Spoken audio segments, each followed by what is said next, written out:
Bismillahirrahmanirrahim. Assalamualaikum warahmatullahi wabarakatuh.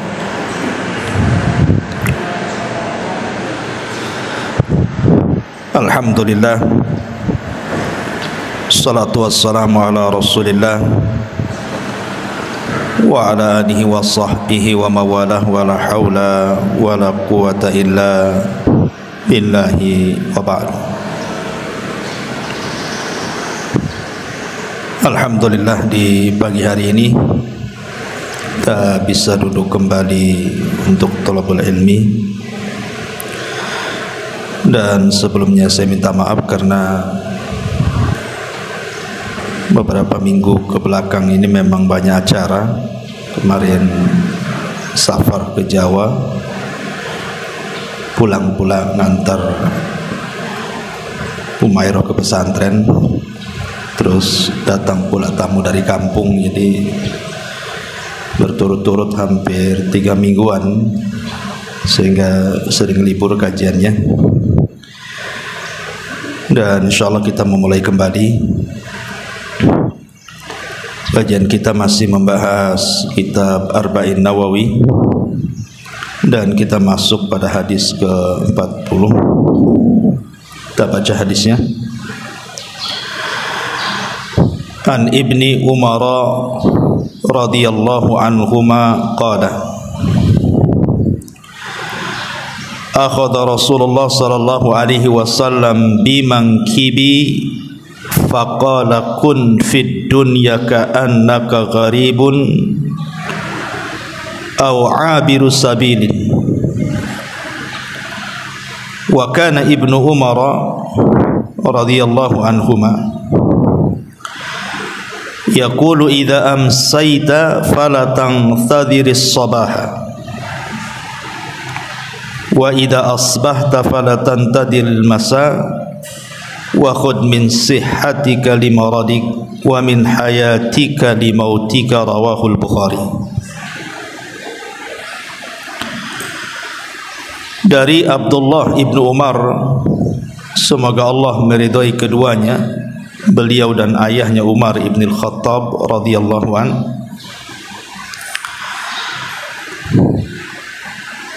beliau berkata,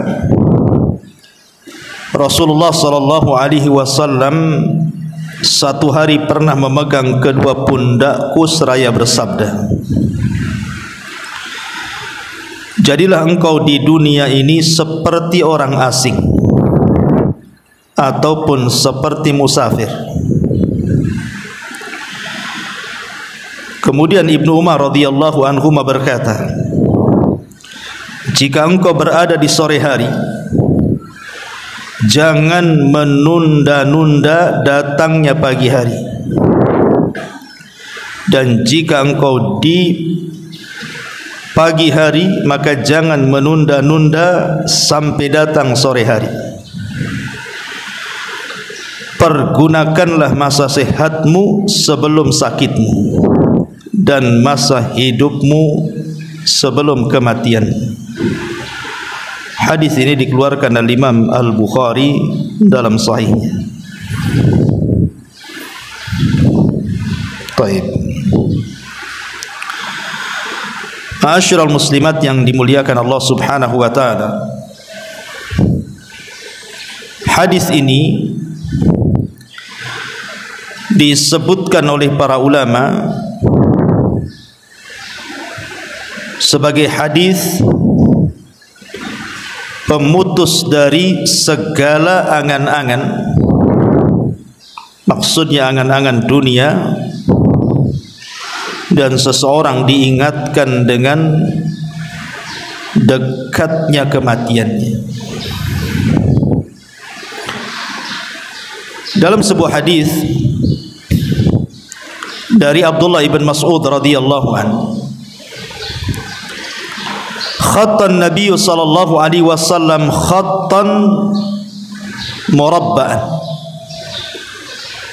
Jadi satu hari Nabi sallallahu alaihi wasallam itu pernah menggaris sebuah garisan, kemudian menggambar dalam bentuk persegi 4. Rasul pernah menggaris sebuah garisan, kemudian menggambar dalam bentuk persegi empat.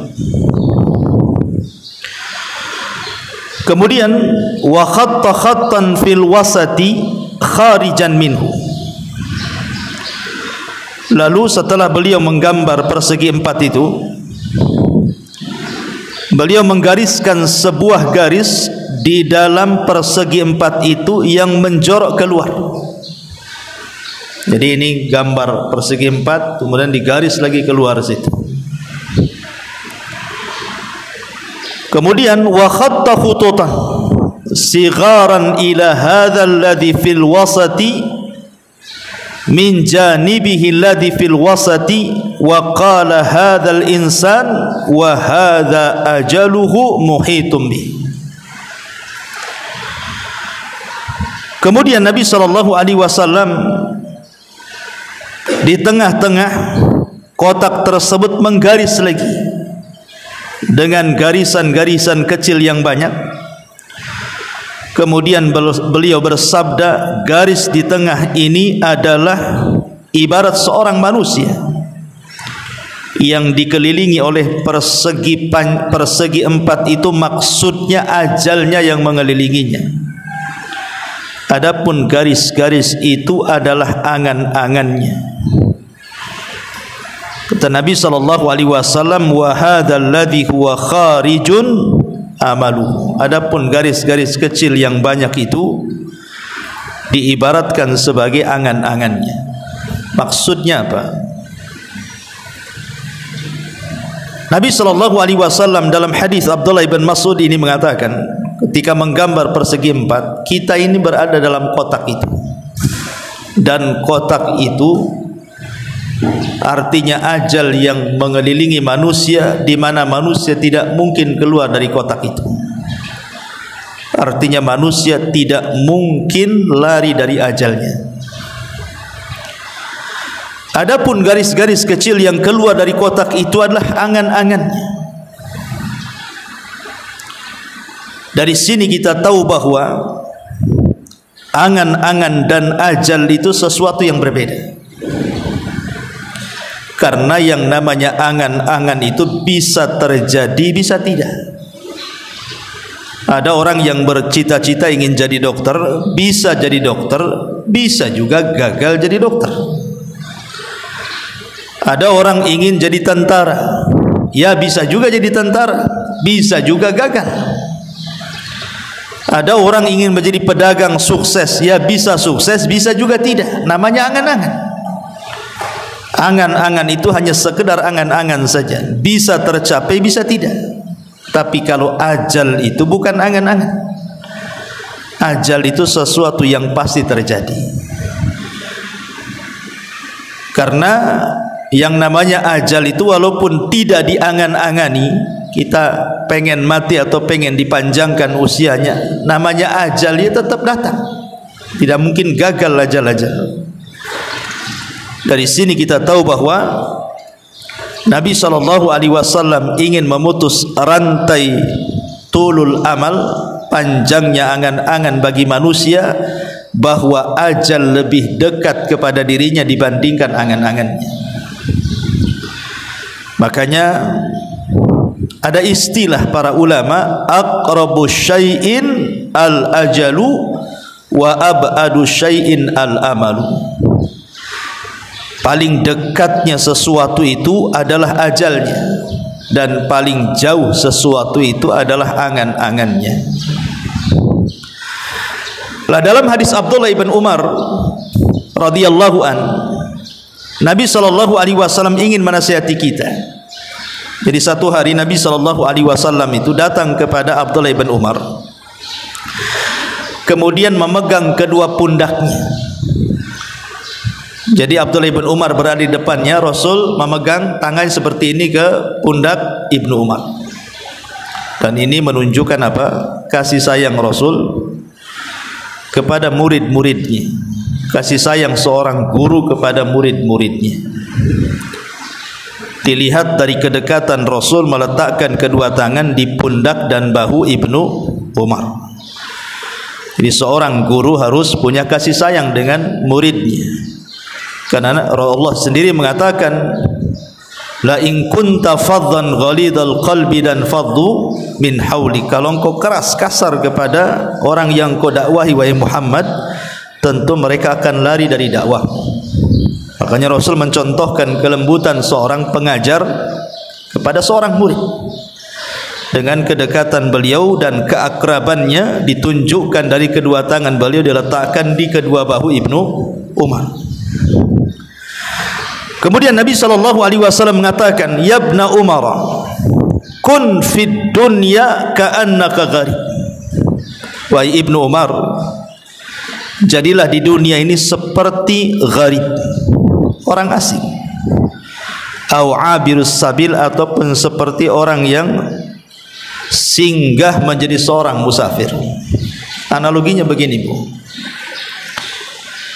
Kalau ibu tidak pernah singgah di Batam, anggaplah sebagian ibu ada yang dari Jawa, dari Sumatera, Padang, atau dari daerah manalah sebutkan, tidak pernah ke Batam. Di Batam ini tidak punya pemilih, tidak punya keluarga.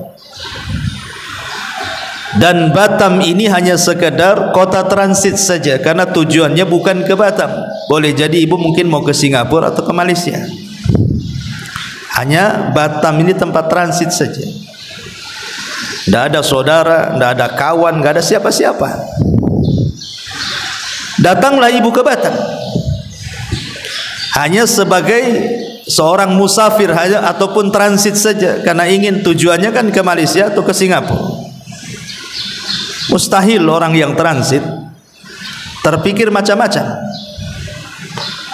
Tidak mungkin ibu datang ke Batam terus tanya-tanya, tanya harga apartemen Habibie, mau beli di situ, ataupun tanya-tanya harga tanah berapa satu kaplingnya, atau tanya macam-macam. Tidak mungkin. Orang namanya transit hanya transit saja. Umumnya orang transit itu tidak mungkin tanya-tanya, karena dia tidak lama di situ, hanya singgah pergi lagi, karena harus melewati Batam masalahnya. Lah seperti itulah dunia, kata Nabi SAW kepada Ibnu Umar. Jadi dunia itu transit saja, karena tujuan kita akhirat. Tidak mungkin di dunia ini kemudian tanya rumah, tanya ini, tanya itu, sebagaimana orang asing ketika singgah di sebuah kota. Karena dia nggak kenal orang, takut ditipu orang juga kan itu kalau tanya-tanya. Makanya Nabi SAW memberikan sebuah hikayah, permisalan kepada Ibnu Umar yang sangat dalam, dan mengatakan, kun fid dunya ka'annaka gharib au abirus sabil. Jadilah engkau di dunia seperti orang asing. Yang namanya orang asing itu pasti akan banyak tanya, pasti juga akan takut, pasti akan berharap cepat pergi dari situ. Au abirus sabil, ataupun seorang musafir. Karena seorang musafir itu tidak mungkin lama di tempat safarnya. Kalau bisa secepat mungkin dia pergi dari situ supaya sampai kepada tujuan.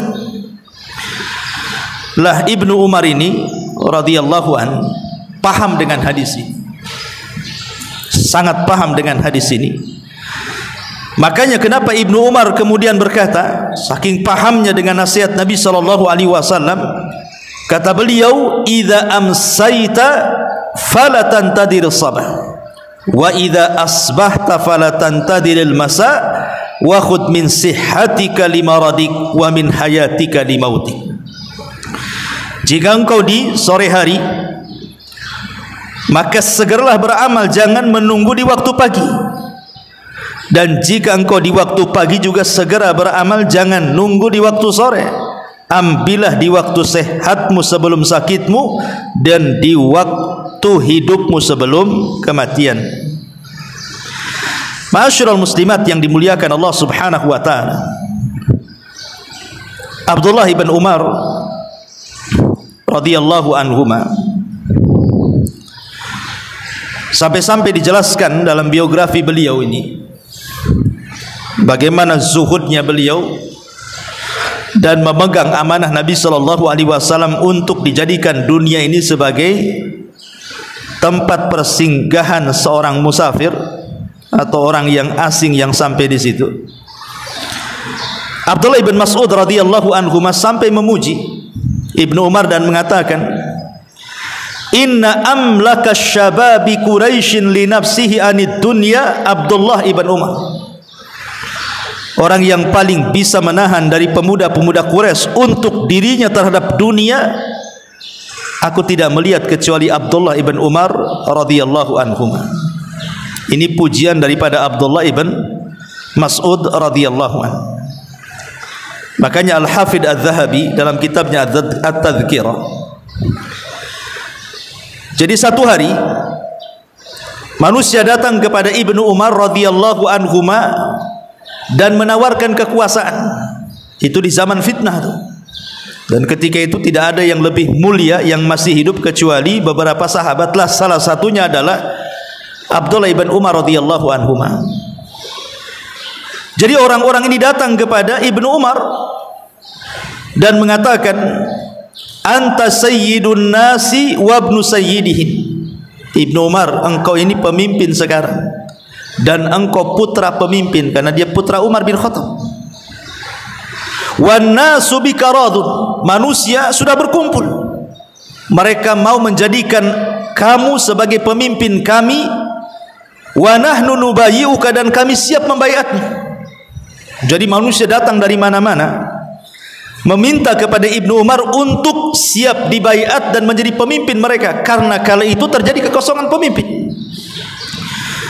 Tetapi Ibnu Umar radhiyallahu anhu mengatakan, la, tidak, wallahi, demi Allah, sampai bersumpah, tidak, demi Allah.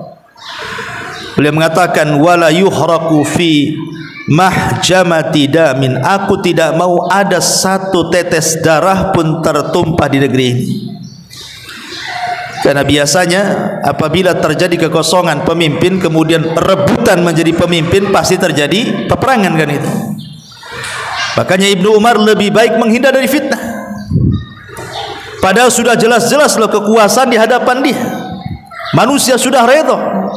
Kebanyakan manusia mendukung Ibnu Umar, tapi Ibnu Umar menolak karena takut ada satu tetes darah tertumpah di negeri itu.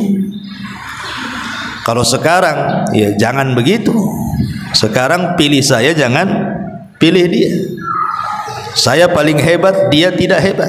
Bahkan bayar buzzer lagi kan, untuk memenangkan supaya menjadi pemimpin. Karena di zaman sekarang ini sudah hilang zuhud masalahnya. Zuhud yang hilang itulah maka mengakibatkan seseorang itu akhirnya rakus dengan kekuasaan. Dan ini tahu salah satu daripada serapan nasihat Nabi SAW kepada Ibnu Umar. Maka Ibnu Umar betul-betul mempraktikkan sampai urusan kekuasaan saja dia lari, tidak mau, karena dia tahu tanggung jawabnya seperti apa. Ma'asyiral muslimat yang dimuliakan Allah Azza wa Jalla, sampai satu hari disebutkan dari Samir Ar-Riyahi, dari bapaknya, dia mengatakan, jadi Ibnu Umar radhiyallahu anhu ini satu hari syariba ma'an, dia meminum air yang sangat dingin sekali, air mineral yang sangat dingin diminum oleh Ibnu Umar. Fabaka fashtadda buka'u, tiba-tiba Ibnu Umar menangis dan semakin menjadi tangisannya. Faqila lahu, dikatakan kepada Ibnu Umar, wa ma yubkika ya Ibnu Umar, apa yang membuat anda menangis wahai Ibnu Umar? Maka Ibnu Umar mengatakan, tadzakartu ayatan fi kitabillah, karena aku teringat satu ayat dalam Al-Quran. Wahila bainahum wa baina ma yashtahun, fa'araftu anna ahlan nar la yashtahuna syai'an syahwatuhumul ma' wa qad qala Allah azza wa jalla afidu alaina minal ma' au mimma razaqakumullah. Karena Ibnu Umar teringat dengan permintaan penduduk neraka kepada penduduk sorga dan mengatakan, berilah kepada kami setetes air atau makanan yang Allah rizkikan kepada kalian. Dan ini permintaan terakhir penduduk neraka di dalam neraka. Karena permintaan mereka, pertama mereka minta kepada Allah Subhanahu wa taala agar dikeluarkan dari neraka. Tetapi Allah Subhanahu wa taala justru tidak mengajak bicara penduduk neraka. Allah katakan wala yukallimun, jangan kau bicara denganku. Sampai-sampai Abdullah ibn Amr ibn As radhiyallahu anhuma mengatakan Allah tidak bicara dengan penduduk neraka itu 2 kali umur dunia. Kemudian yang kedua, karena Allah Subhanahu wa taala tidak mau bicara kepada penduduk neraka, maka penduduk neraka meminta kepada malaikat Malik, wazanatun nar, penjaga neraka, agar Allah mewafatkan mereka saja, matikan saja mereka. Mereka minta kepada Malik, sudah wafatkan kami saja di sini. Karena mereka sudah tidak tahan dengan azab Allah. Tapi Malik mengatakan, innakum makithun, kalian tidak akan mati dan kalian akan tetap hidup di neraka. Kemudian permintaan yang ketiga, ketika mereka tidak bisa meminta kepada malaikat Malik agar Allah mewafatkan mereka, maka mereka pun meminta kepada para penjaga neraka agar yukhaffif alainal adzab, Allah meringankan azab kepada kami. Tapi para penjaga neraka pun mengatakan kalian tidak akan diringankan dan kalian akan selamanya disiksa. Ketika kemudian mereka tidak sanggup meminta kepada para penjaga neraka yang lainnya, barulah mereka melirik kepada penduduk surga dan mengatakan an afidu alaina minal ma au mimma razaqakumullah, berikan kepada kami setetes air atau makanan yang Allah rizkikan kepada kalian. Tapi penduduk surga pun menolak dan mengatakan innallaha harramahu ma'alal kafirin, Allah haramkan keduanya, maksudnya minuman dan makanan, kepada orang-orang kafir. Maka gagallah 4 permintaan penduduk neraka ini. Lah Ibnu Umar ketika membacakan ayat ini, an afidu alaina minal ma au mimma razaqakumullah, dia menangis. Dan sejak itulah dia hilang kecintaannya kepada dunia dan tumbuh kerinduannya kepada akhirat.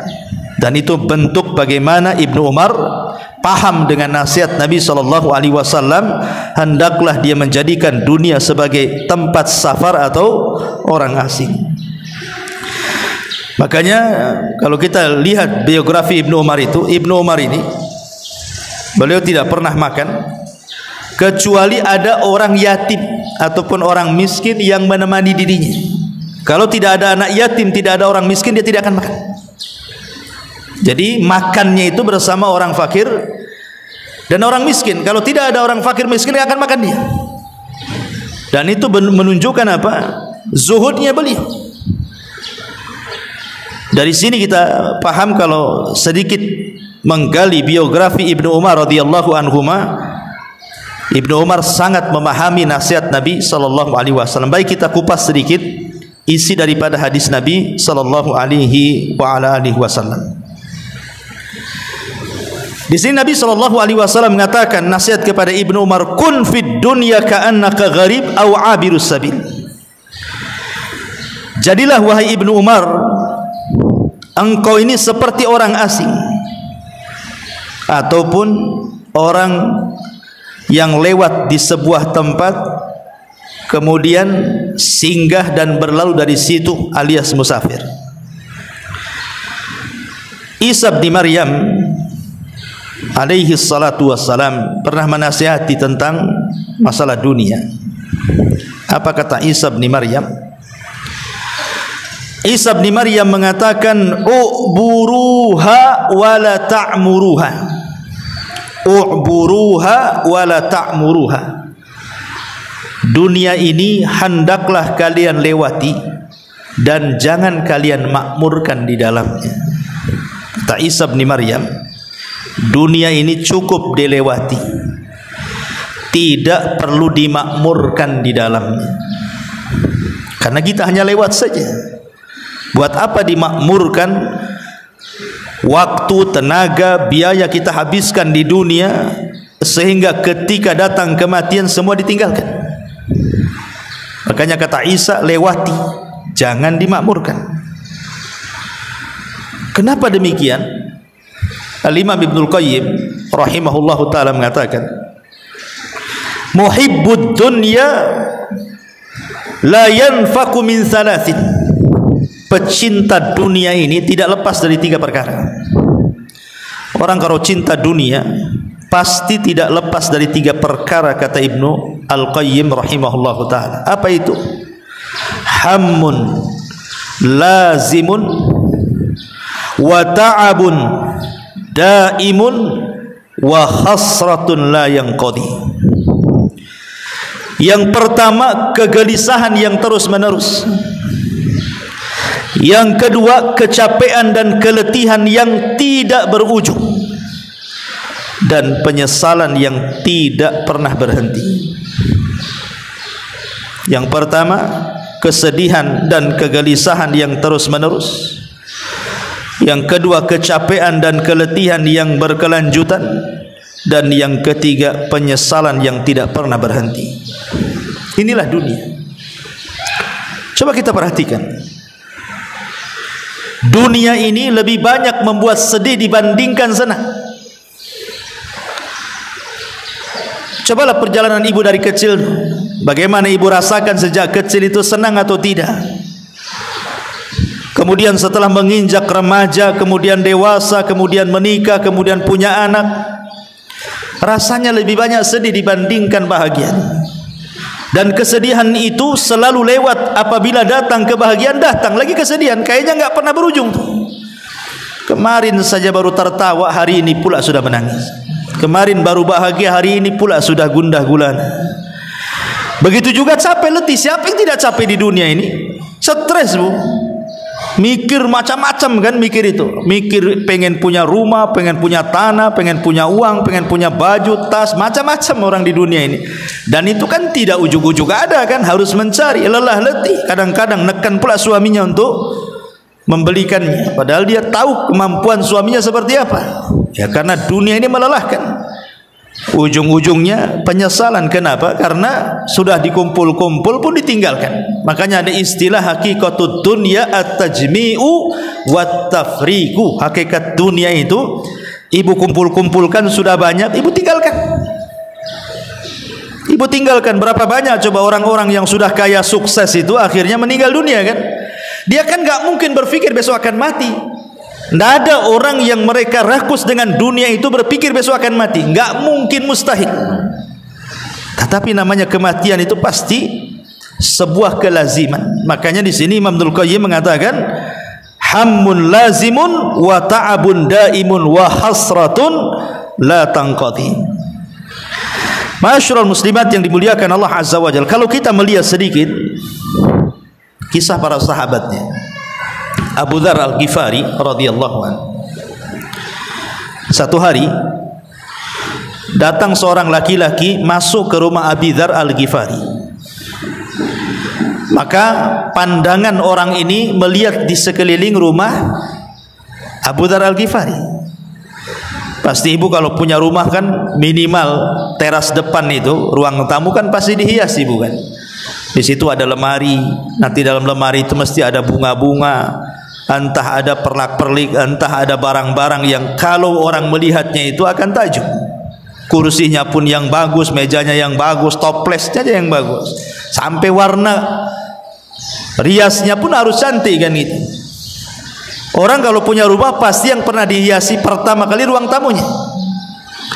Lah orang ini masuk melihat di sekeliling rumah Abu Dzar Al-Ghifari radhiyallahu anhu. Fata'ajjab, dia pun heran. Kemudian mengatakan, ya Abu Dzar, aina mata'ukum? Wahai Abu Dzar, kok rumah ini kosong? Kok tidak ada barang-barang, nggak ada kursi, nggak ada meja, nggak ada lemari, nggak ada macam-macam, kosong blong rumahnya, hanya ada tikar kecil saja. Kemudian kata Abu Dzar, inna lana baitan nuwajjihuhu ilaihi salihah mata'ina. Sesungguhnya ini bukan rumahku loh. Kata Abu Dzar, ini bukan rumahku. Rumahku itu adalah rumah yang kelak aku akan sampai di sana. Dan disitulah engkau akan melihat barang-barangku yang sangat indah yang tidak pernah kau lihat. Maksudnya apa? Surga. Jadi Abu Dzar Al-Ghifari mengingatkan kepada orang ini bukan rumahku. rumahku di sana. Kalau di sini engkau tidak melihat barang-barang yang indah, nanti lo di sana aku akan melihatnya. Kemudian kata Abi Dzar Al-Ghifari radhiyallahu anhu mengatakan, innahu la budda laka min mata'in ma dumta hahuna. Kemudian orang ini ngomong sama Abu Dzar, Abu Dzar, ya paling tidak adalah barang-barang yang kau bisa nikmati selama kau berada di sini dan belum pindah ke sana. Masa nggak ada sama sekali? Kan kamu masih hidup di sini, belum hidup di sana, gitu maksudnya. Maka Abi Dzar dengan tegas mengatakan, inna sahibal manzil la yada'una fihi. Sesungguhnya pemilik rumah ini tidak mungkin meninggalkan barang-barang yang harusnya ada di sana diletakkan pula di sini. Saya tidak mau. Maunya saya semua yang ada di sini ada di sana. Dan ini menunjukkan apa? Zuhudnya para sahabat Nabi SAW. Dan ini senada dengan kisahnya Abu Ubaidah ibn Jarrah radhiyallahu anhu. Jadi Umar radhiyallahu anhu ketika menjadi khalifatul Islam sepeninggal Abu Bakar Siddiq radhiyallahu anhu mengerahkan pasukan untuk membebaskan Baitul Maqdis dalam perang Qadisiyah. Lah ketika itu pemimpin perang adalah Abu Ubaidah ibn Jarrah menggantikan Khalid ibn Walid. Jadi ketika Baitul Maqdis ini sudah dikuasai kaum muslimin dan kunci Baitul Maqdis siap diserahkan kepada Amirul Mukminin Umar bin Khattab, Abu Ubaidah menyurati Umar agar datang dari Madinah ke Syam untuk mengambil kunci Baitul Maqdis. Karena syaratnya yang mengambil kunci itu adalah Umar, pemimpin kaum muslimin. Berangkat Umar dari Madinah menuju Syam. Sebelum kemudian Umar tertuju kepada Baitul Maqdis, dia ingin melihat kondisi rumahnya Abu Ubaidah, tenda perangnya itu. Jenderal perangnya itu hidupnya seperti apa? Jadi Umar ibn Khattab radhiyallahu an kemudian singgah di tenda Abu Ubaidah ibn Jarrah, satu di antara 10 sahabat yang dijanjikan masuk surga itu.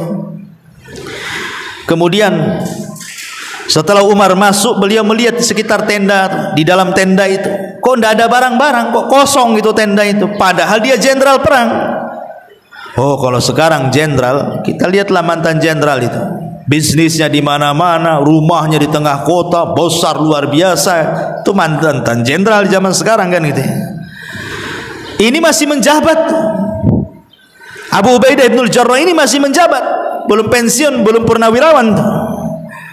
Jadi Umar ini melihat di sekitarnya, falam yara syai'an, dia tidak melihat sesuatu, satu barang pun tidak ada di tenda itu. Jadi Umar mengatakan, aina mata'uk, mana barang-barangmu? La ara illa labidan wa suhfatan ila akhir. Aku tidak melihat kecuali hanya benda-benda yang tidak ada harganya. Hanya mungkin piring untuk makan, gelas untuk minum gitu. Kemudian Umar bin Khattab radhiyallahu mengatakan, anta amir, engkau ini pemimpin, ya minimalnya adalah barang-barang mewah. Namanya perang itu kan ada harta rampasan perang kan itu. Apalagi yang diserbu ini bukan negara miskin, yang diserbu ini negara Kisra, negara kaya adidaya, otomatis kan kekayaannya banyak itu. Kalau menang dapat harta ghanimah itu kan macam-macam, emasnya, peraknya, ya kasur empuknya, ya barang-barang mewahnya, barang-barang megahnya kan mesti dapat lah kan, tidak mungkin tidak. Kok tidak ada di tenda itu barang-barang berharga sedikit pun. Jadi Umar mengatakan, wa anta amir, kau ini pemimpin. Kemudian Umar bin Khattab radhiyallahu an meminta kepada anak buahnya, kepada para prajurit, datangkan makanan yang biasa dimakan pemimpin kalian. Maksudnya Abu Ubaidah bin Jarrah. Apakah okelah di tendanya tidak ada barang-barang yang berharga, boleh jadi mungkin makanannya spesial. Ya, mungkin makanannya spesial yang luar biasa gitu. Kalau di zaman sekarang ya makanan-makanan mahal lah gitu. Rupanya ketika didatangkan makanan itu adalah makanan yang biasa dimakan para prajurit. Jadi nggak ada bedanya, prajurit makan itu, dia juga makan itu. Nggak ada bedanya antara jenderal dan pasukannya. Dari situlah kemudian Umar bin Khattab fabaka, beliau pun menangis. Faqala, dan dia mengatakan kepada Abu Ubaidah, ghayyaratna dunya ghairaka ya Aba Ubaidah. Dunia telah merubah kami semuanya, kecuali engkau wahai Abu Ubaidah. Dunia tidak merubah dirimu. Kami semua dirubah dunia kecuali engkau. Ini yang ngomong bukan orang biasa loh, Umar bin Khattab radhiyallahu anhu. Kalau sudah Umar yang ngomong, ya memang Abu Ubaidah itu seperti itu kan gitu. Karena pujian Umar tidak mungkin sembarang orang dia mengatakan seperti itu. Makanya Umar mengatakan ghayyaratna dunya, dunia sudah merubah kami. Illa anta ya Abu Ubaidah, kecuali engkau wahai Abu Ubaidah, dunia sama sekali tidak berubah. Itulah makna karena Abu Ubaidah sangat paham hadis Nabi sallallahu alaihi wasallam dalam sebuah hadis, mali walid dunya, mali walid dunya. Kata Nabi sallallahu alaihi wasallam, apalah aku dengan dunia ini? Apalah aku dengan dunia ini? Illa mathalu ma yaj'alu ahadukum isba'ahu hadhihi wa asyara Yahya bisyababati fil yammi falyangdur bima tarji.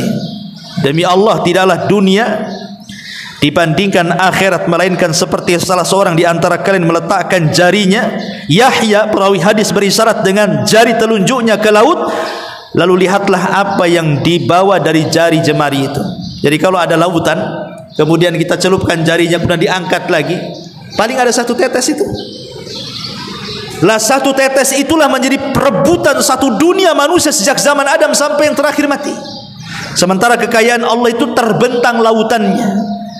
Jadi kalau seandainya orang berpikir, lah satu tetes yang di jari itu diperebutkan manusia, sementara di depannya lautan yang terbentang berupa sorga, kok tidak dikejarnya? Mana akalnya? Gitu maksudnya.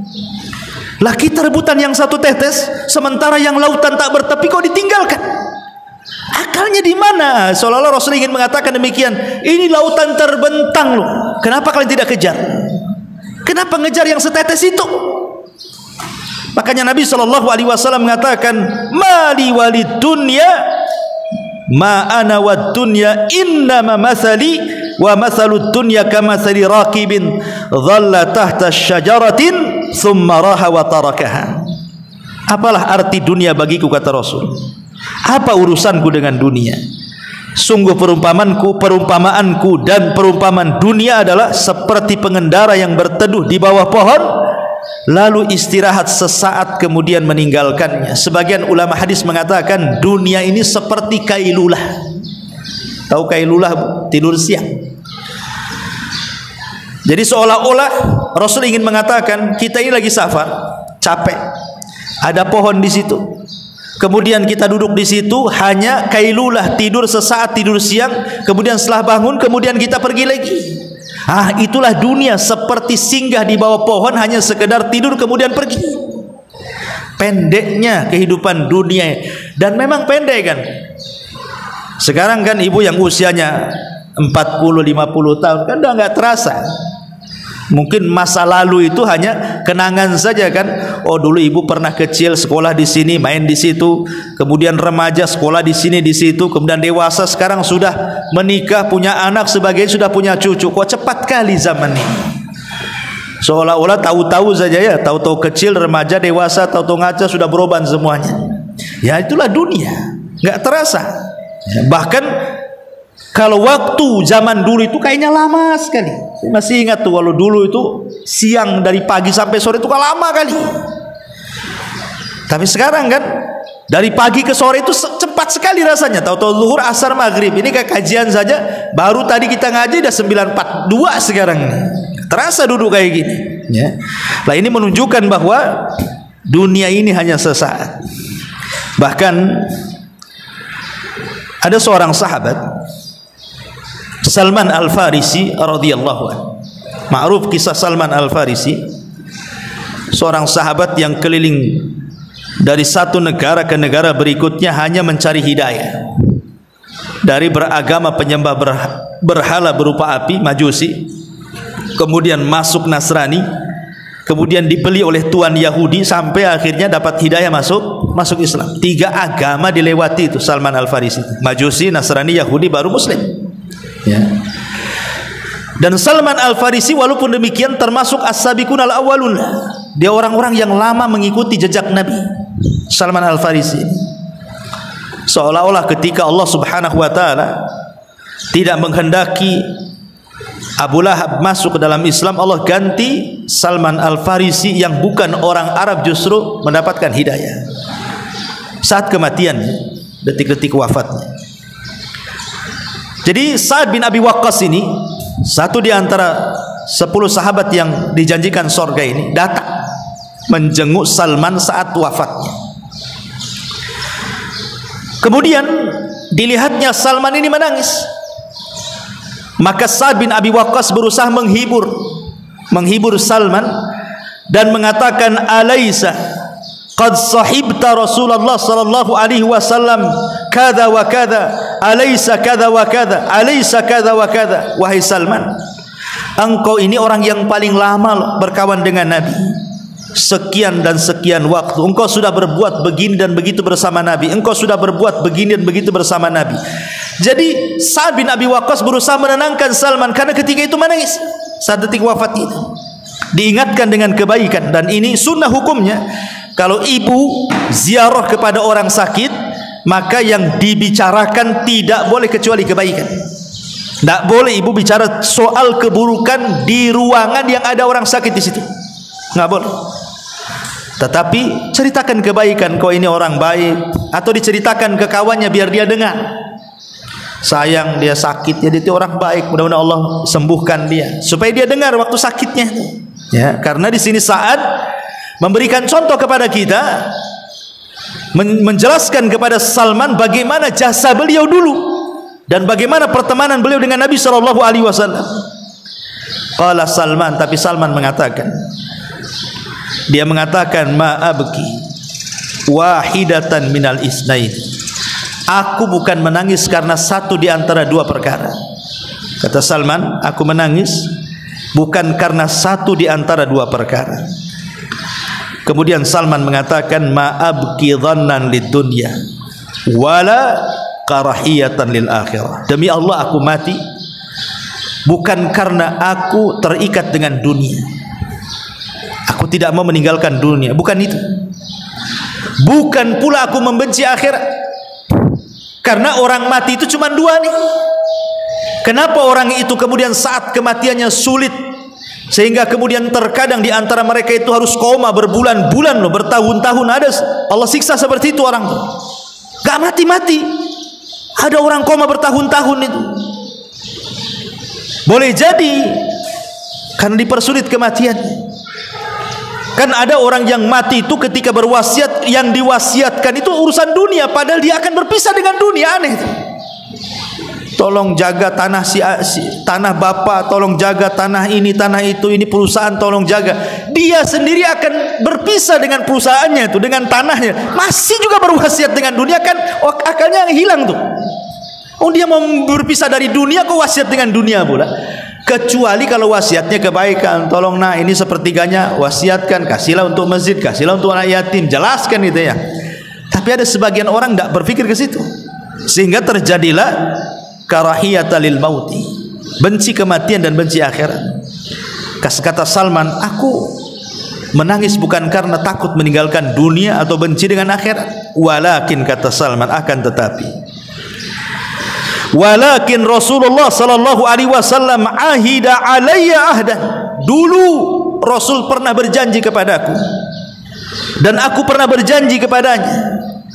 Aku khawatir janji yang pernah aku berikan atau Rasul SAW janjikan kepadaku, aku tidak bisa menepatinya.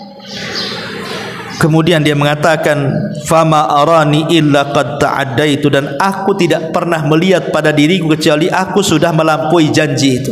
Aku belum bisa menepati janji yang dijanjikan Rasul kepadaku. Lah Sa'ad ini mendengar Salman mengatakan seperti itu heran. Jangan-jangan Rasul juga pernah janji kepada dia dan dia belum melaksanakannya.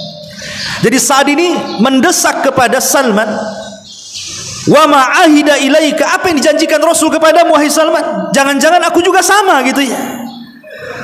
Maka Salman Al-Farisi radhiyallahu an mengatakan, annahu yakfi ahadakum mithlu zadir raqib wala arani illa qad ta'addaitu. Wa ma anta ya Sa'ad fattaqillah idza inda hukmika wa idza hakamta wa inda qasamika idza qasamta wa idza hammika idza hamamta.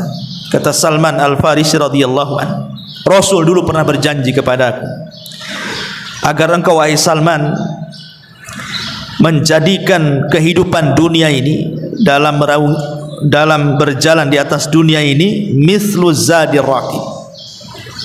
Ambillah perbekalan secukupnya seperti seorang musafir berbekal. Ibu kalau berbekal safar, tidak mungkinlah rumah dibawa. Macam mana bawa rumah? Walaupun punya kendaraan, tidak semua orang itu bawa kendaraannya kan. Ibu mau safar ke Jawa, punya mobil bagus di sini. Ada sebagian kita yang bawa, ada sebagian kita yang tidak bawa kan. Malas pula mau bawa mobil, bagus dia charter di sana. Ya. Dan tidak mungkin juga ibu bawa beras, bawa bumbu-bumbu dapur kan itu. Yang penting bawa ATM isinya uang semua. Artinya kan orang kalau mau safar itu kan dia pasti cari yang ringan. Makanya kalau orang cerdas dalam safar itu dia tidak mau bawa koper banyak-banyak kan. Ngapain bawa koper banyak-banyak kan itu. Bagus beli pakaian di jalan. Ya, pulang bawa oleh-oleh jadinya kan. Kalau bawa koper banyak-banyak, bawa oleh-oleh di sana tak jadi beli. Pulangnya sekoper itu yang kita bawa kan. Pasti orang kalau safar itu dia cari yang paling ringan tuh. Kalau bisa jangan nenteng lah, nenteng dompet saja. Karena sekarang ini safar dimudahkan, mau makan tinggal makan, mau beli pakaian tinggal beli, di mana saja pun ada pasar gitu. Artinya bahwa Rasul ingin mengatakan, kalau engkau menjadi seorang musafir, maka ambillah perbekalan secukupmu, lah itulah dunia. Ambillah perbekalan secukupnya di dunia untuk akhiratmu. Lah kata Salman Al-Farisi, wala arani illa waqad ta'addaitu, dan aku tidak pernah melihat pada diriku kecuali aku sudah melampaui janji itu. Adapun kau wahai Sa'ad, mumpung kau masih hidup, bertakwalah kepada Allah dalam hukummu apabila engkau berhukum, dalam pembagianmu apabila engkau membagi, dalam cita-citamu apabila engkau bercita-cita. Dari kisah tiga sahabat ini radhiyallahu anhum menunjukkan bagaimana mereka mengajarkan kepada kita tentang pentingnya zuhud dan tentang bahayanya panjang angan-angan. Inti daripada nasihat-nasihat para sahabat ini bahwa di sini ada faedah tentang pentingnya zuhud dan pentingnya seseorang itu untuk tidak memperpanjang angan-angan. Kenapa demikian? Malik ibn Dinar, seorang ulama salaf, mengatakan, arba'un minasyaqa, ada 4 perkara termasuk kecelakaan manusia. Kalau ibu masuk dalam 4 perkara ini celaka. Kata Malik ibn Dinar rahimahullahu ta'ala, yang pertama qaswatul qalbi.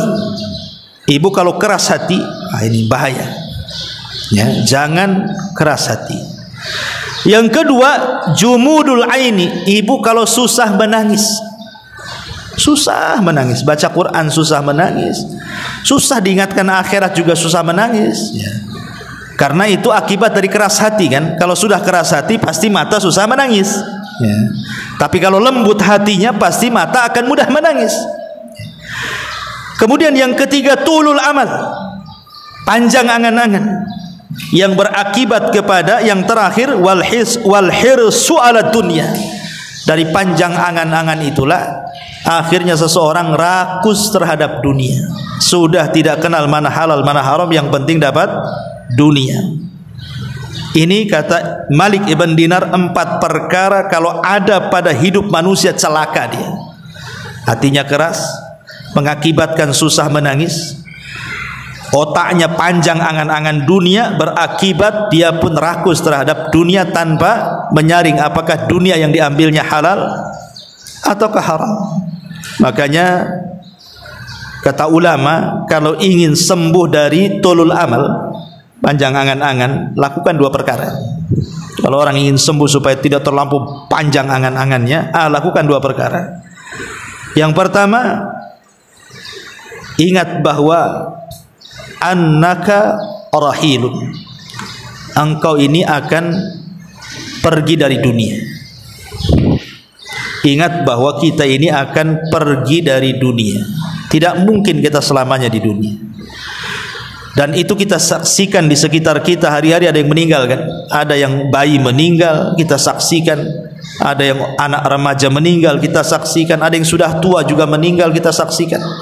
Bahkan sebagian ibu mungkin ada yang memandikannya, mengkafaninya, dan kita saksikan itu. Artinya dunia ini tidak mungkin lama. Kemudian yang kedua, alaika biziaratil maqabir. Sekali-kali bagi wanita itu boleh berziarah kubur, tetapi bagi laki-laki hukumnya sunnah. Sering ziarah kubur, tapi perempuan boleh ziarah kubur, tapi sekali-kali, jangan sering. Dan inilah dua perkara. Ingat bahwa kita tidak akan kekal di dunia, dan ingat dengan ziarah kubur bahwa saudara kita juga sudah mendahului kita dari kematian. Para nabi meninggal, orang-orang soleh meninggal, bahkan manusia yang paling sombong, bejat sekalipun seperti Namrud, Fir'aun, Qarun dan yang lainnya juga meninggal. Maka dua perkara ini bisa mengobati orang itu supaya tidak panjang angan-angan. Kenapa mengingat kematian? Karena orang yang panjang angan-angan itu karena sudah tidak ingat kematian. Makanya sering saya contohkan, Bu, ada orang sudah tua, usianya mungkin sudah 60, 70 tahun, sudah kaya dia sebenarnya, perusahaannya banyak, rumahnya bagus, kendaraannya ada, rekeningnya gendut. Seandainya dia tidak kerja, loh, duduk saja itu, sampai mati tidak akan habis tuh kekayaannya. Harusnya orang-orang yang sudah dekat dengan kematian itu kan fokus tuh ke masjid, baca Quran, zikir. Dia tahu dia akan meninggal, tapi kenyataannya orang yang justru ketika sudah tua ingat kematian itu lebih sedikit ketika dibandingkan dia masa muda. Karena makin sibuk dunianya, buat cabang sana, cabang sini, makin sombongnya nampak gitu kan. Lah ini kan karena tidak mengingat kematian tadi.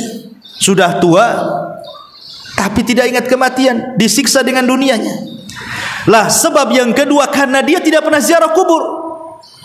Coba kalau dia sering ziarah kubur, nampak gitu ya, bahwa tetangganya dikubur di sini, tetangga depan dikubur di situ, kawan sekolahnya dia dikubur di sini. Mungkin dia berpikir bahwa, oh kemarin saudara saya, kemarin kawan saya. Boleh jadi sekarang atau besok atau lusa mungkin saya. Lah makanya dua perkara ini kata para ulama termasuk ilaj tulil amal, obat dari panjangnya angan-angan. Ma'asyiral muslimat yang dimuliakan Allah Subhanahu wa taala. Di zaman dulu Nabi Nuh alaihi salatu wassalam, kita tahu Nabi Nuh itu salah satu nabi yang panjang umurnya kan. Ada yang mengatakan 1500, ada yang mengatakan 1400, ada yang mengatakan 1782, macam-macam. Intinya di atas 1000 lah umurnya Nabi Nuh alaihi salatu wassalam. Jadi Nuh ini setelah kemudian berdakwah selama alfasanatin illa khamsina ama, 950 tahun, kemudian terjadi tufan sehingga melantakkan seluruh kaumnya, membinasakan kecuali Nuh dan orang-orang yang di perahunya yang selamat. Jadi satu hari Nuh ini sudah selesai tufan, kaumnya pun sudah binasa, dan dia pun membawa orang-orang yang tidak banyak di perahunya. Jadi malaikat maut ini datang ingin mencabut Nuh alaihi salatu wassalam, mencabut nyawa Nuh alaihi salatu wassalam. Dan disebutkan oleh Imam Qurtubi saat memberikan tafsiran kepada surah Al-Ankabut ayat 14-15. Jadi malaikat maut ini mengatakan, ya Nuh, ya akbaral anbiya wa ya tawilal umuri wa ya mujabad da'wati, kaifa ra'aita dunya. Wahai Nuh, wahai nabi yang paling besar, wahai nabi yang dipanjangkan umurnya, wahai nabi yang diijabah doanya, bagaimana menurutmu soal dunia? Jadi malaikat maut bertanya kepada Nuh alaihi salatu wassalam, kaifa ra'aita dunya, bagaimana menurutmu soal dunia?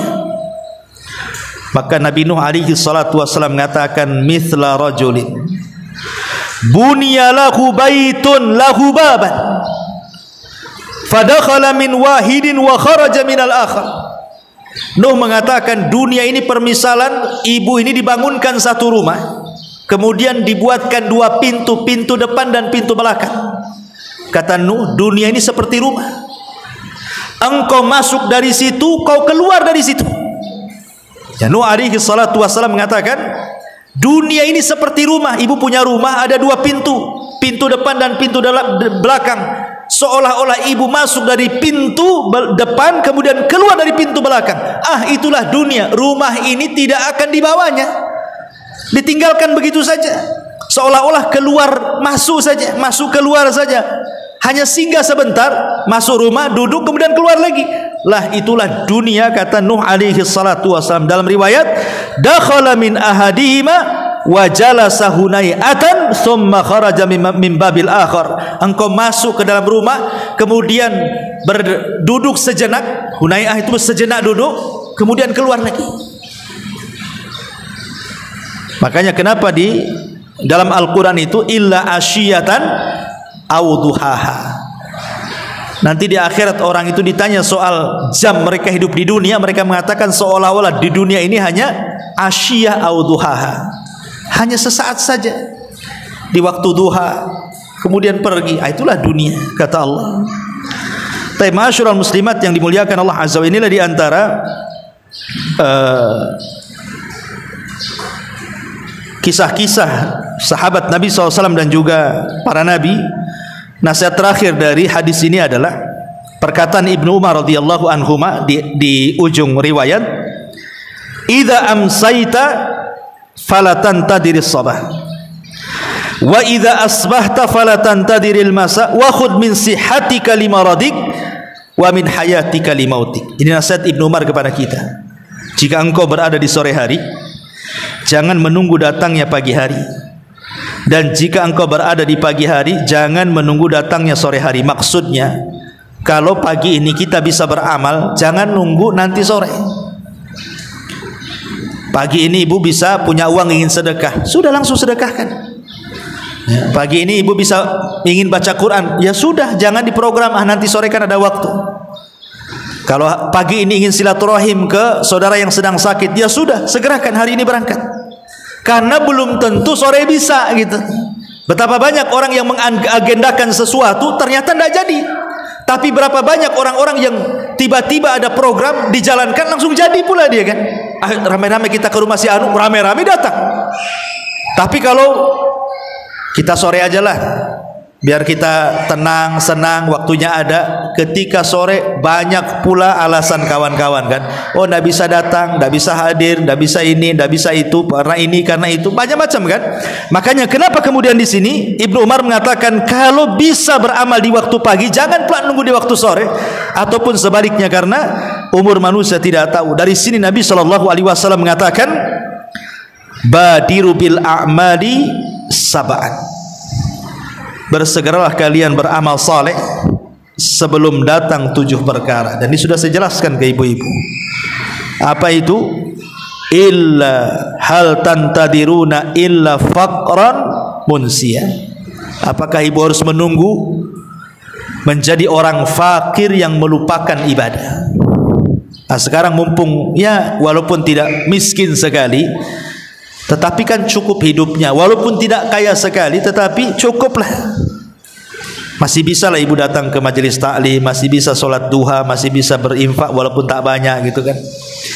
Kalau memang bisa lakukan, jangan sampai datang kefakiran yang melupakan.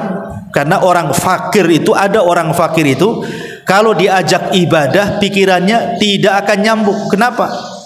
Nggak bisa saya datang ke pengajian, besok saya makan apa? Ini kerjaan banyak. Kalau saya tak kerja, keluarga makan apa? Akhirnya lupa ibadah tuh, karena kefakiran yang melalaikan tadi. Ataupun yang kedua, ghinan mutghiyah. Ketika fakir berangan-angan, nanti kalau sudah kaya ingin haji, kalau sudah kaya ingin sedekah, kalau sudah kaya ingin betul-betul bantu, tapi sudah kaya melampaui batasnya. Nggak ada satupun yang dibantu, haji pun tidak, umroh pun tidak mau berangkat. Ya. Ataupun yang ketiga, maradan mufsidah. Jangan menunggu sakit yang mendudukkan ibu sehingga tidak bisa bergerak. Orang sakit itu, Bu, hanya angan-angan saja. Saya lihat ada orang di stroke, ya kan, ditaruh di kursi roda itu. Dia ngomong pun tak bisa, udah menyon gitu ya mulutnya, kakinya pun tidak bisa digerakkan, tangannya. Kita memandang dia saja sedih, apalagi yang merasakan. Kita melihat dia saja sedih tuh. Kita sudah terpikir kalau seandainya saya yang ada di situ. Coba berpikir, Bu, kalau seandainya ibu melihat ada orang terduduk lagi stroke, kemudian ibu berpikir, bagaimana kalau saya yang di situ? Ya kan? Tentu kan pikirannya aneh-aneh tuh kita ini, sudah ketakutan. Makanya kasihan gitu melihat orang-orang seperti, apakah nunggu seperti itu gitu ya, nunggu sakit yang tidak bisa seseorang itu bergerak untuk ibadah. Atau yang keempat, haraman mufannida, ataupun mungkin diberikan pikun. Sudah sholat dibilang belum sholat, belum sholat dibilang sudah sholat, puasa dibilang tidak puasa, sedang puasa dibilang puasa, macam-macam orang pikun itu. Ataupun yang terakhir, yang kelima, mautan mujahiza, ataupun kematian yang mendadak, dan ini yang banyak. Atau yang keenam, dajjal, fasyarrul ghaibin yuntadhar, ataupun apakah harus nunggu dajjal dan itu sebaik-baik perkara gaib yang ditunggu-tunggu. Atau yang terakhir, awis saatu adha wa amar, ataukah kiamat adalah sesuatu yang sangat berat dan menakutkan.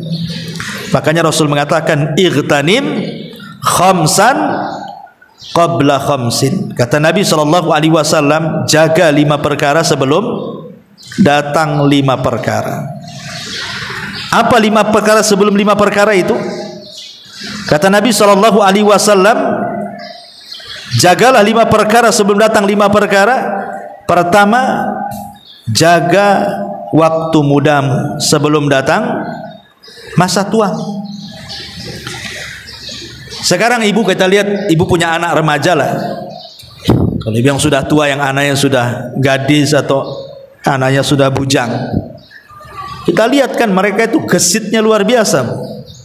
Naik motor aja bisa ngebut-ngebutnya orang tuh. Anak muda itu kan, Bu, suruh ke pasar aja sebentar aja dia. Kan lagi gesit-gesitnya, dan ibu pernah merasakan itu. Jalan ke sana kemari tidak punya capek. Itu anak muda tuh. Kita sudah tua ini mau jalan 1 kilo ngos-ngosannya itu, kayak buru apa gitu ya. Tapi dulu masa muda jalan beberapa kilo tuh tidak terasa kayaknya. Padahal nggak minum tuh. Kalau kita ini jalan ke sana saja duduknya 100 kali itu, duduk jalan gitu ya. Artinya kan ibu pernah merasakan muda tuh. Lihat orang muda itu masih kuat, tidak punya capek, tidak punya lelah, ke sana kemari gesit. Artinya kalau seandainya masa muda itu digunakan untuk ibadah, ibadah apa saja anak muda itu bisa. Bisa semua dia. Mau ngaji jauh perjalanannya bisa, mau apa saja bisa. Tapi kalau sudah tua, Bu, angan-angan saja. Aduh, pengen ngaji di sana, tapi jalan tak bisa. Ya, nggak ada yang ngantar. Padahal dekat tuh masjid ke rumah dia itu tidak jauh. Pengen sholat duha 2 rakaat, berdiri, duduk pun tak bisa, baring akhirnya. Jadi apa nunggu seperti itu? Rasulullah mengatakan, lah waktu mudamu kemana? Sudah tua kok malah mikirnya aneh-aneh. Makanya Rasul katakan, sababuka qabla harami. Ingat masa mudamu sebelum datang tuamu. Ya. Kemudian yang kedua, sihhati qabla saqami. Sihhataka qabla saqamika. Ingat masa sehatmu. Lihat orang sehat itu, semua dimakan kan, Bu? Orang sehat cuma dimakan. Yang kata dokter nggak boleh pun tetap aja dihantam dia, karena merasa sehat dia. Nggak boleh loh makan ini, nanti kolesterol naik. Enggak lah, bismillah saja. Orang sehat nggak peduli. Tapi kalau sudah sakit, baru terasa nih. Dikasih makanan enak depan dia, jangan, nggak boleh dekat-dekat ini. Nggak boleh kata dokter nih. Ini kalau saya mati 3 hari mati nih katanya. Ini kalau saya makan nih, habislah saya. Macam-macam kan orang. Kalau orang sudah sakit ini baru terpikir tuh. Nyesel saya makan ini, coba saya nggak makan ini, saya nggak begini gitu ya. Artinya ketika di waktu sehat itu, urusan makan saja seseorang itu berpikir. Makanya saya katakan, orang kalau usia 40 tahun ke bawah, 40 tahun ke bawah, itu kalau makan pakai mulut, Bu. Ya.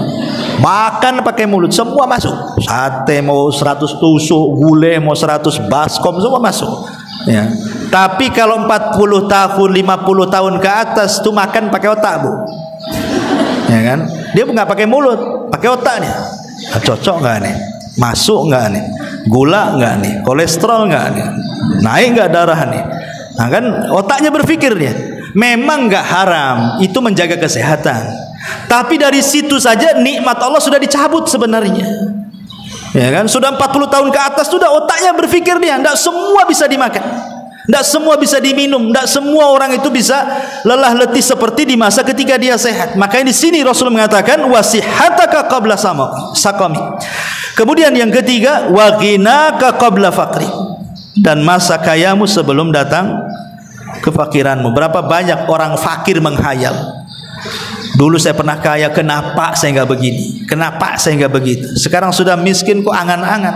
Kadang-kadang ada orang yang datang ke saya. Berapa orang udah nggak kesebut lah, Ustadz. Coba saya kenal dengan Ustadz dulu katanya. Waktu saya punya tambang, saya masih punya perusahaan, saya masih di atas. Mungkin pondok Ustadz sebentar aja, sekejap mata jadi katanya. Kok kenal dengan saya waktu miskin pula katanya. Subhanallah. Ada orang seperti itu datang ke saya itu. Ya mudah-mudahan Allah berikan kekayaan kepada antum. Insyaallah mudah-mudahan kaya betul. Takutnya sudah kaya balik lagi ke awal kan gitu ya. Dah miskin datang lagi kedua kalinya, itu sama aja namanya. Jadi di sini Rasul mengatakan wa ghinaka qabla faqri wa faraghaka qabla syaghli. Dan masa luangmu sebelum datang sibukmu. Ini juga sering terjadi. Udah sibuk baru terfikir kenapa banyak waktu tidak belajar. Makanya kenapa Imam Ahmad ibn Hanbal rahimahullah mengatakan ta'allamul ilma, belajarlah ilmu sebelum datang masa tua. Kata Imam Ahmad, belajarlah ilmu sebelum datang masa tua. Karena orang sudah tua belajar itu ya hanya jiping saja, ngaji kuping aja kan Bu. Masuk telinga kanan, keluar telinga kiri. Nanti lama nih 1 jam ngaji nih, ditanya sama suami, tadi Abu Merah ngomong apa? Entah, enggak apa-apa. Tengoklah di catatan katanya. Tengok di catatannya dulu. Tunggu. Nah ini itu poin banyak kelewat juga.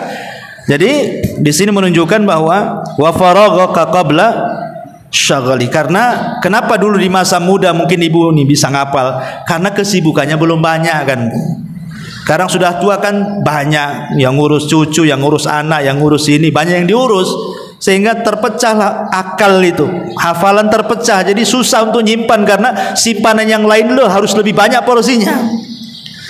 Jadi ingat duitnya lebih besar dibandingkan ingat hafalannya. Makanya agak sulit gitu.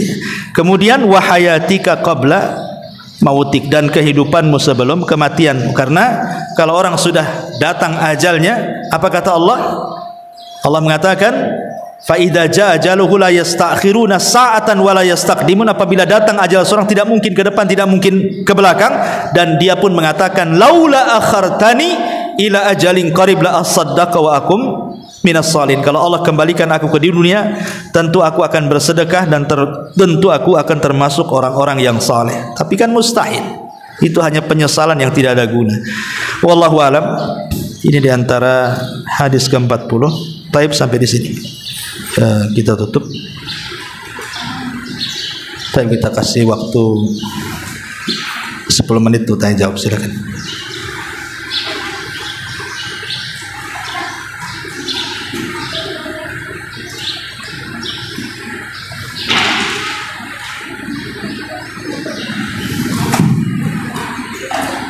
Bismillah. Assalamualaikum Ustaz. Waalaikumsalam. Alhamdulillah sudah beberapa kali saya tidak sudah bertanya hari ini insya Allah kajiannya berguna untuk kita semuanya. Yang anak tanyakan ya Ustaz, di pembahasan di awal tadi ada perkataan yang Ustaz sampaikan, sesungguhnya manusia itu banyak mengalami kesedihan daripada kesenangan. Dari masa kecil ke umur sebaya dan masa tua. Itu maksudnya yang anda secara umum atau orang-orang yang tertentu yang dibuat Allah yang mereka merasakan kesedihan itu Ustaz. Atau ada sebagian orang memang dia kehidupannya kurang tapi hatinya hanya tidak bahagia saja. Itu Ya, alhamdulillah. Allah mengatakan laqad khalaqnal insana fi kabad. Sungguh kami ciptakan manusia itu dalam kondisi kabad, keluh kesah. Manusia itu akan banyak mengeluh dan akan banyak terus meminta keluh kesahnya kepada Allah Azza wa Jalla ataupun kepada manusia. Kalau kita lihat kehidupan Nabi itu jelas-jelas manusia yang paling mulia, tapi dia tidak pernah hidup di istana megah. Tidak pernah Nabi hidup di istana megah seperti Raja Kisra, Raja Kaisar Romawi dan Persia. Kemudian sepanjang hidupnya ditekan. Mana ada hidup Nabi senang? Ditekan, dikatakan gila, penyahir, tukang tenun, pemecah belah, macam-macam. Sahabatnya dibunuh. Kan kepikiran juga tuh sahabatnya dibunuh, diintimidasi. Kemudian diusir hijrah pula ke Madinah. Sampai di Madinah perang lagi, 27 kali perang Rasul itu. Kemudian juga belum lagi musuhnya ganti pula orang Yahudi dan orang-orang Nasrani, datang pula orang-orang munafik. Macam-macam pula tuduhannya kepada Nabi. Ketika Islam sudah betul-betul di atas kejayaan, Rasul tinggal menikmati saat detik-detik wafatnya. Datang malaikat, kemudian meminta dua pilihan. Apakah engkau wahai Muhammad akan hidup selamanya di dunia dan Allah akan berikan kenikmatan sebagai balasan akan dakwahmu selama ini sampai kau menjadi seorang yang sukses, ataukah engkau meninggal dan mengikuti teman-temanmu di Rafiqil A'la? Apa kata Rasul? Ila Rafiqil A'la. Aku memilih untuk bersama teman-temanku di Rafiqil A'la. Kehidupan Nabi saja kita sudah luar biasa. Ya, anak-anaknya meninggal dunia. Semua meninggal dunia Rasul itu. Kecuali satu Fatimah. Itu pun 6 bulan setelah meninggal baru menyusu. Kemudian setelah hijrah ke Madinah, apa kata Aisyah? Selama kami hijrah dari Mekah ke Madinah, kami tidak pernah merasakan makanan yang lezat. Bahkan pernah terjadi datang bulan, 2 bulan, 3 bulan, dapur kami tidak ada yang mengepul satupun asap, mana tidak ada makanan di rumah Nabi. Bahkan Nabi SAW pernah diikat gitu ya, perutnya dengan 2 batu karena saking laparnya. Jadi kalau kehidupan Nabi SAW saja dari awal sampai akhir, maksud saya itu tidak senang, bukan berarti tidak senang itu konotasinya jelek, tidak. Tidak senang itu konotasinya tidak mesti tidak jelek, karena tidak senang itu boleh jadi karena dia menanti kesenangan nanti. Untuk berlelah letih di dunia itu untuk kesenangan yang akan datang. Gitu maksudnya ya. Jadi tidak semua tidak senang itu dikonotasi buruk, tidak. Ada yang tidak senang Allah uji itu karena mengangkat derajat, ataupun menghapus kesalahan dia, ataupun menegur dia karena dosa-dosa yang pernah dia lakukan, atau menjadi tabungan kelak di akhirat setelah kematian. Wallahu a'lam. Tapi manusia memang tidak akan senang hidupnya, dan itu sebuah kepastian karena dunia sendiri adalah darul bala. Memang tempat manusia itu akan diuji Allah. Tidak ada satu manusia yang tidak diuji. Para nabi aja diuji. Tapi kan Allah itu maha mengetahui ujian yang berat ditujukan kepada siapa, ujian yang ringan ditujukan kepada siapa, karena dilihat daripada iman seseorang kan. Kalau imannya kuat ujiannya berat tuh, kalau imannya cetek ya ujiannya pun kecil, karena Allah tidak mungkin membebani manusia di luar kemampuannya. Tapi kalau manusia dari kecil sampai sekarang, sampai ibu masih hidup sekarang atau sangat akan datang, ujian tuh nggak akan lepas, Bu. Nampak loh ibu kawannya senyum-senyum di pengajian karena nggak ada beban. Iya, nampak di depan mata. Kalau dia ada pulang mungkin stresnya lebih stres daripada ibu tuh. Cuman dia malu mau ngomong tuh.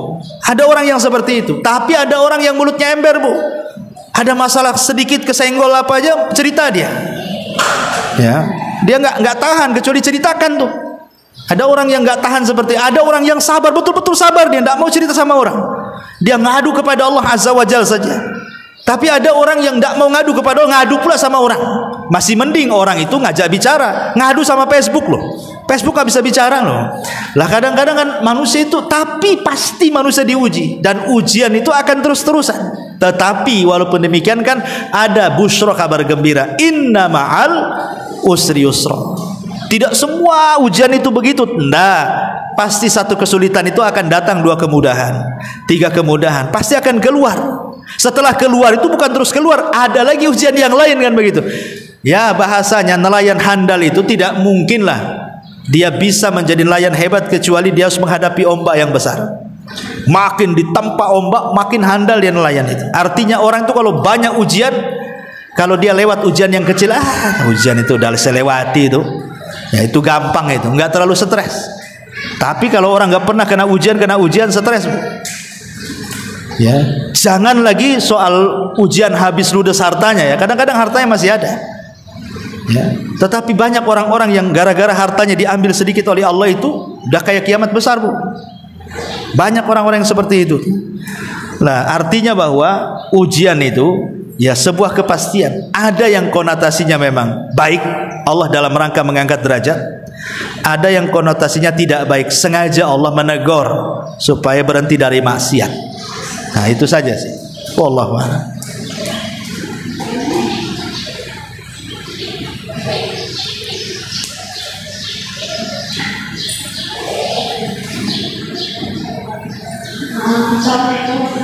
Waalaikumsalam.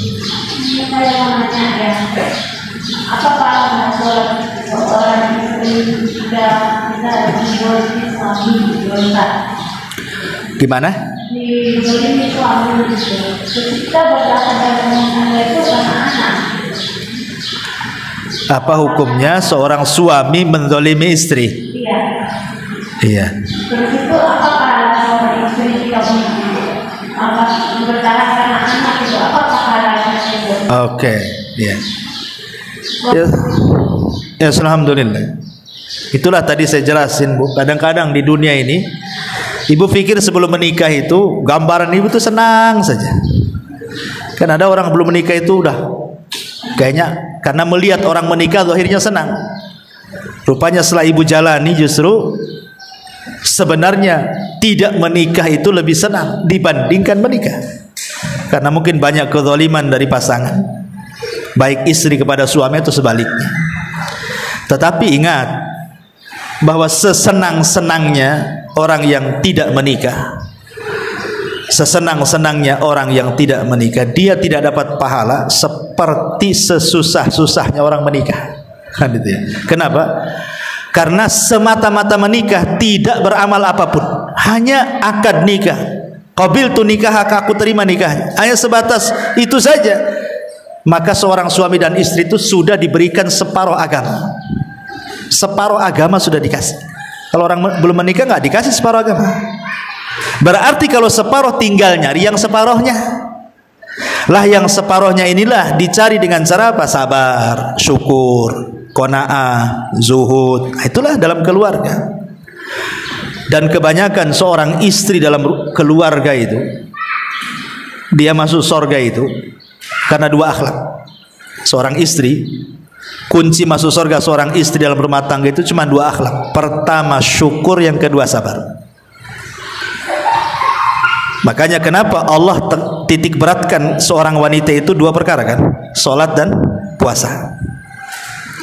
Idza shallatil mar'atu khamsaha. Apabila seorang wanita menjaga salat 5 waktu. Wa shamat syahraha. Kemudian menjaga puasa Ramadannya. Ingat hanya Rasul dua ibadah yang disebut, salat dan puasa. Lebihnya wa hafizat farjaha wa ta'at ba'laha. Jaga kemaluan, jaga suami. Tapi ketika Allah menyebutkan dua ibadah, Allah sebutkan dua saja. Jaga salat 5 waktu, jaga puasa Ramadan. Apa hikmah dibalik dua ibadah ini? Salat itu melahirkan syukur, dan puasa itu melahirkan sabar. Makanya ketika Nabi SAW pecah-pecah kakinya, sampai Aisyah radhiyallahu anha sebagai istri kasihan dengan suaminya karena Rasul sudah sepuh, dan mengatakan sudahlah, cukupkan yang wajib-wajib saja, tidak perlu harus tiap malam qiyamul lail sampai kakinya pecah-pecah. Apa jawaban Rasul? Rasul mengatakan kepada Ummul Mukminin Aisyah radhiyallahu anha, afala akuna abdan syakura. Salahkah saya wahai Aisyah menjadi hamba yang bersyukur? Dari sini salat melahirkan syukur, ya. Dan puasa melahirkan sabar. Karena puasa itu terkandung 3 kesabaran. Sabar dalam menjalankan ketaatan, sabar dalam menjauhi kemaksiatan, dan sabar ketika menghadapi qada dan qadar. Ada semua pada puasa.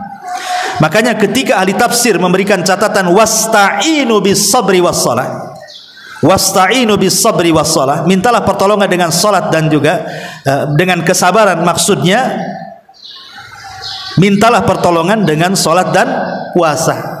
Mintalah pertolongan dengan sabar dan syukur maksudnya. Jadi seorang wanita itu di rumah tangga, 2 ibadah inilah yang menjadikan wanita banyak masuk surga. Pertama sabar, yang kedua syukur. Dari 2 istimbat ibadah yang Rasul katakan tadi. Salat, syukur, puasa, sabar. Nah, lakukan 2 sifat ini Bu dalam rumah tangga. Kalau ibu mau sabar dizalimi suami, sampai kapanlah suami mendolimi ibu? Tidak mungkin seumur hidup Allah ciptakan suami mendolimi itu. Mustahil Bu, mustahil. Tidak mungkin Allah ciptakan orang itu kerjanya zalim saja. Pasti ada waktu berhentinya kan. Tidak mungkin lah nggak berhenti kezaliman itu. Pasti ada berhentinya. Artinya ibu harus yakin bahwa suami tidak diciptakan untuk mendolimi ibu. Satu tuh. Kalaupun dia melakukan kezaliman, lah ketika itu suami memang sedang mengikuti syaitan. Tapi hakikatnya manusia tidak seperti itu, karena manusia itu kan fitrah asalnya. Dia menjadi jahat itu karena ada setannya di situ. Maka yang tugas ibu pertama sabar.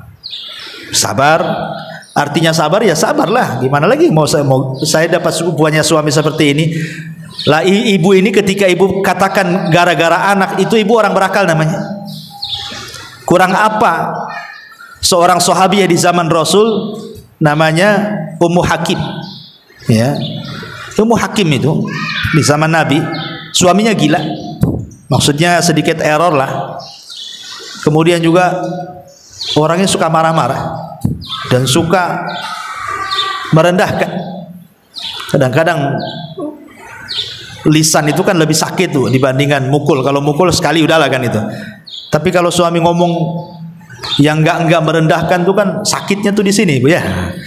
Artinya bahwa ini Ummu Hakim ini, itu suaminya begitu Bu. Agak sedikit gila, kurang akal. Yang kedua kalau ngomong suka merendahkan dan suka marah-marah. Mau ibu punya suami kayak gini? Kan enggak mau lah kan itu. Kurang waras saja enggak mau, apalagi ditambah dengan marah-marahnya, merendahinnya. Seandainya setengah gila saja nggak mau ibu tuh punya suami. Ini udah setengah gila orangnya, bang marah-marah, tapi dia sabar. Ketika suaminya ngomong sama dia, anti kadhari ummi, engkau seperti punggung ibuku, nangis dia. Karena kalimat itu dalam jahiliyah talak artinya.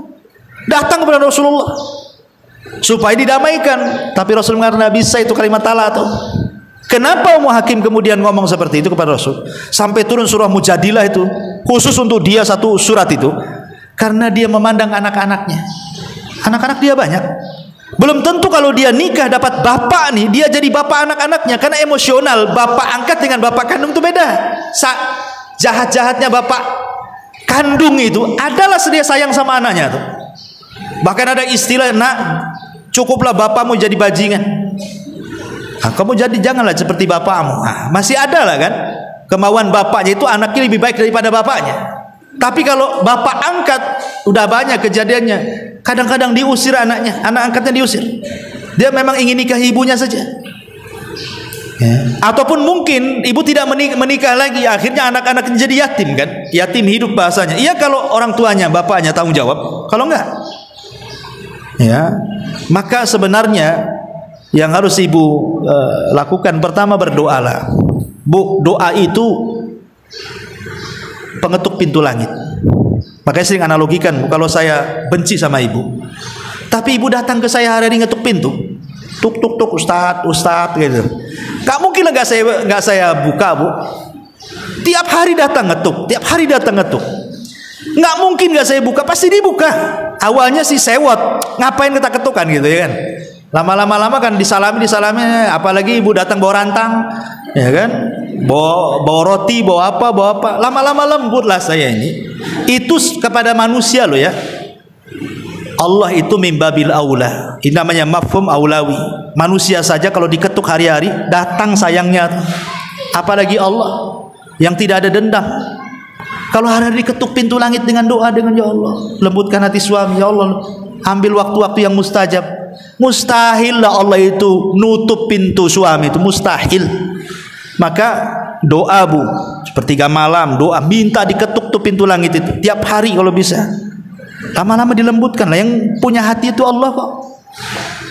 Ya kalau ibu doakan yang jelek-jelek, mati aja lah suami saya, Allah mati saja dalam kecelakaan ya, biar saya terhindar.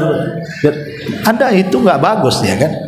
Jadi satu doa ya. Yang kedua introspeksi. Kadang-kadang apa yang kita alami hari ini itu karena warisan dosa masa lalu, kita tidak tahu.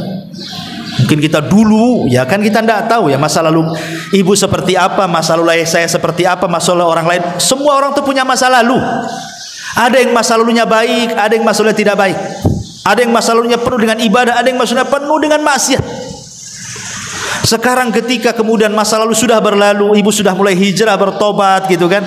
Terkadang Allah Subhanahu wa taala memberikan ujian dengan cara mungkin suami jadi jahat, anak jadi nakal, tetangga jadi jahat, orang tua kurang macam-macam. Itu terkadang itu untuk menggugurkan dosa lalu tuh. Kita tidak tahu saja. Mungkin kita punya dosa dulu-dulu tidak tahu. Sekarang Allah berikan ujian, mau sabar atau tidak? Kalau sabar boleh jadi itu sebagai pengangkat dosa yang dulu-dulu lah pernah kita lakukan. Kita tidak tahu. Karena ada sorga itu tidak bisa diraih dengan sholat, tidak bisa diraih dengan puasa, tidak bisa diraih dengan sedekah, hanya bisa diraih dengan sabar. Ada sorga itu yang hanya bisa diraih dengan kesabaran. Dan sabar itu tidak seperti sholat. Sholat itu capek bu, ada gerakan, ada wudhu, jaga baju, jaga najis, jaga hadas. Tapi sabar itu kan di sini. Ya, jadi sabar-sabarin aja lah bu. Jadi itulah sabar. Yang kedua syukur. Ibu jangan memandang keburukan suami 100%, tapi lihat kebaikannya. Kalau ibu merasa suami jelek terus, ibu sudah nggak hidup di bumi itu. Mungkin sudah dibunuh sama suami. Tapi ibu masih hidup, punya anak pula, masih makan juga di situ, masih satu atap dengan suami. Ya, artinya kan suami masih lah, mungkin lah sekali-kali dia mungkin, kalau dia mungkin orang awam kadang mukul, ya didoakanlah mudah-mudahan ya dia tak mukul, jangan didoakan mudah-mudahan patah pula tangannya gitu. Ataupun lisannya mungkin dia jahat, ya mudah-mudahan lisannya dirubah sambil sedikit-sedikit. Nanti ada masalah, insya Allah ada masanya bu. Kalau ibu terus nasihati, bersabar, berdoa, adalah waktunya.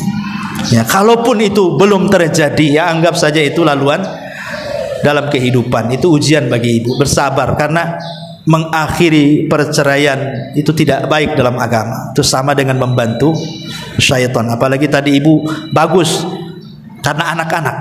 Kalau bisa jangan begitu, karena Allah bu. Ya, jangan karena anak-anak, nggak dapat pahala. Saya sabar karena Allah. Ya, dengan melihat anak-anak. Ya ibu ya. Kalau sabar karena anak-anak nih nggak ada ibadahnya itu. Semua sabar itu karena Allah Subhanahu wa taala. Wallahu a'lam. Saya harus ngantar orang ke bandara ini. Subhanallah bihamdika, asyhadu an la ilaha illa anta astaghfiruka wa atubu ilaik. Wallahu ta'ala. Assalamualaikum warahmatullahi wabarakatuh.